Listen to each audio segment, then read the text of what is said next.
L'objectif du salon solaire de Fatick, c'est la promotion des énergies renouvelables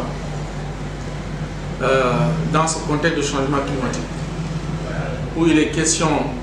d'atténuer donc l'émission de gaz à effet de serre d'une part, mais aussi il faut s'adapter à ce contexte de changement climatique qui a déjà eu des impacts très forts dans des pays comme les nôtres. Les énergies renouvelables au Sahel, mais en particulier dans la région de Fatick, apportent de l'énergie accessible à travers les ressources naturelles,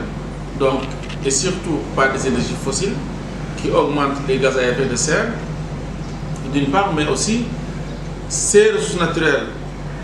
à travers de leur caractère renouvelable, permettent aussi aux populations de s'adapter en termes de valorisation de ces ressources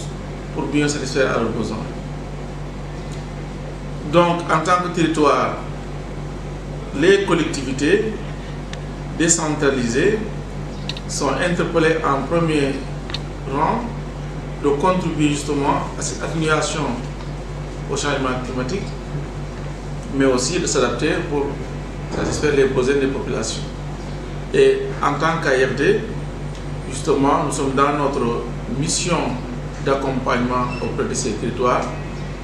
pour beaucoup plus prendre en compte cette problématique qui est cruciale pour le changement climatique, mais surtout aussi de valoriser ces ressources naturelles à travers donc leur caractère énergétique et surtout veiller à leur gestion la plus durable possible. Donc le salon va contribuer à inviter les acteurs territoriaux à reconnaître, à s'approprier cette efficacité qu'on peut trouver dans l'accès aux énergies renouvelables, mais comme dans le contexte mondial aujourd'hui, même dans les pays développés, il est souhaité que les énergies renouvelables occupent une place importante dans la consommation globale d'énergie. À force nous autres pays du Sahel, de l'Afrique de manière générale, où nous avons quand même un potentiel de ressources naturelles,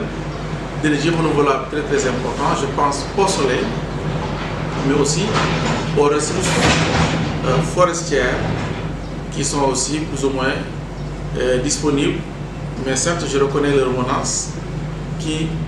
donc nécessite aujourd'hui une valorisation beaucoup plus rationnelle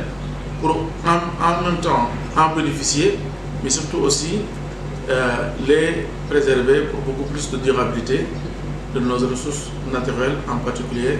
celles forestières, ou en tout cas toute cette énergie de sources ligneuses.